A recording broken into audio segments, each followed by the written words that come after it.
नमस्कार मित्रों, संवाद चैनल में सब आप सभी का स्वागत है और मैं हूं पंकज।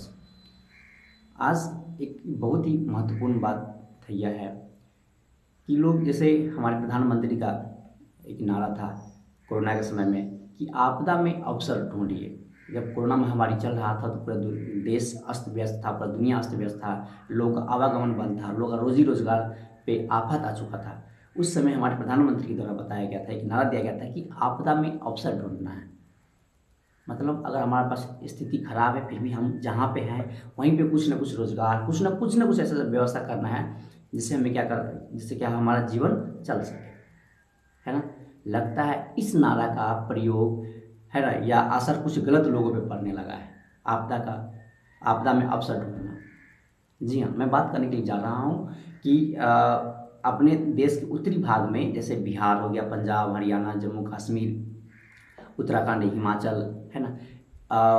इन इन इन राज्यों के बहुत से क्षेत्र क्या है, बाढ़ में समा रहे हैं। बाढ़ के कारण है, भूस्खलन के कारण है, किसी न किसी तरह के आपदा के प्रभाव से ग्रसित है।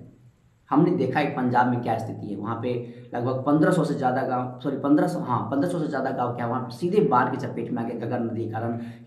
हमने हरियाणा का स्थिति बहुत बेहतर नहीं पाया है। हरियाणा में गुड़गांव का स्थिति बहुत बेहतर नहीं पाया है। हमने जम्मू कश्मीर का स्थिति बहुत बेहतर नहीं पाया है। हमने हिमाचल का स्थिति, उत्तराखंड का स्थिति हमने इस दौरान लगभग सैकड़ों जान गंवाई हैं। पंजाब में हमने लगभग बहुत से मवेशियाँ गंवाए गंवाए हैं, है ना। बाकी राज्यों को मिलाते तो फसल हमने बहुत ज़्यादा गंवा दी है। इन सब के दौरान एक गैंग निकल गया है ना।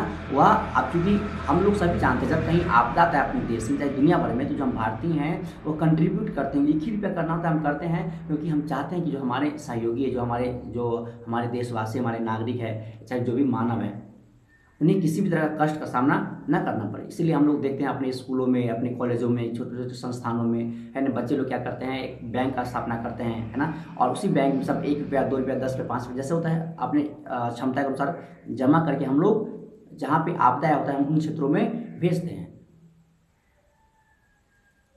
यह हमें क्या करता है, एक दूसरे से जोड़ने का काम करता है, हमें एक दूसरे के प्रति विश्वास जमाने का काम करता है। लेकिन हुआ क्या है, अभी इसी आपदा में एक गैंग सक्रिय हो गया है। और वह गैंग क्या कर रहा है, इसी आपदा के नाम पे लोगों से ठगी कर रहा है। लोगों से ठगी कैसे कर रहा है, या कि मतलब जिस गांव में या जिस क्षेत्र में आपदा आया हुआ है उस क्षेत्र के नाम पे गलत वेबसाइट, है ना, उस क्षेत्रों के बारे में गलत गलत जानकारियाँ जमा करके, है ना, लोगों से ठगी कर रहा है ना। इसके कारण बिहार में लगभग 20,000 लोगों को ऐसे ही आसानी से ठग लिया गया है, और जिसमें लगभग लाखों रुपए का नुकसान हो गया है। इसमें लगभग 20,000 में से 12,000 महिलाएं हैं शामिल, और इन महिलाओं से लगभग लाखों रुपए का ठगी कर लिया गया। ठगी कैसे करते हैं, पहले हम उसका एक स्टेप बाय स्टेप बताते हैं, है ना। पहले नकली चैरिटी या राहत संस्था के नाम पर वेबसाइट बनाकर, है ना, उस पर दान देने के लिए लिंक डालते हैं। फिर लिंक को सोशल मीडिया और मोबाइल पर मैसेज के माध्यम से भेजा जाता है। उसके बाद क्या है, सोशल मीडिया मैसेज, जो सोशल मीडिया हो गया, जो मैसेज जब क्लिक करते हैं तो पहले जो है ना स्कैमर संपर्क करता है। इसके बाद होता है, इसके बाद आधार नंबर, बैंक खाता, है ना, ये सब का आदि पैसे लेकर क्या करता है, वो ठगी करता है। फिर क्या है, जिन राज्यों में आपदा आई है संबंधित गांव या कस्बे के नाम पर वेबसाइट बनाते हैं जिससे लोगों को विश्वास हो, है ना।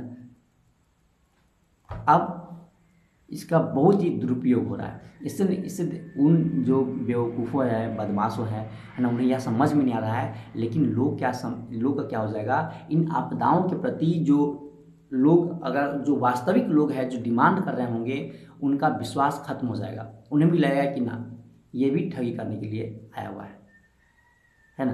तो जो भी स्कैमर है, जो भी ठग ग्रुप है जो इसमें एक्टिव हुए हैं, उनसे निवेदन है कि कृपया इस तरह के जो आपदा हैं ऐसे में इस तरह का घटिया काम ना करें, नहीं तो लोगों का विश्वास खत्म हो जाएगा। और जो वास्तविक लोग हैं जिन्हें रियल में चाहिए पैसे, जिन्हें मदद चाहिए, उन्हें उनके पास तक मदद नहीं पहुंच पाएगा। यह एक हमारे लिए हमारे जो लोगों का विश्वास खत्म हो जाएगा, तो हमारे लिए एक बहुत ही बेकार अनुभव रहेगा। तो ऐसे लोगों से आप बचे रहें। अगर आपको पता करना है कैसे है नहीं है, तो आप इसके लिए उस जो भी अगर किसी गांव है तो उससे पहले लोगों को उस गांव के बारे में, चाहे जहाँ पे घटना हो, उसके बारे में पूर्ण जानकारी होना चाहिए। और सरकारी स्तर से ही सरकार जो एडवाइस जारी करती है, सरकार जो मदद के लिए जो फंड स्थापित करते हैं उसके माध्यम से ही पैसा दें। फिलहाल इसमें इतना ही। अगर इसके बारे में कुछ और बातें होंगी, कुछ अपडेट होगा तो हम उसमें ज़रूर बात करेंगे। फिलहाल इतना ही, धन्यवाद।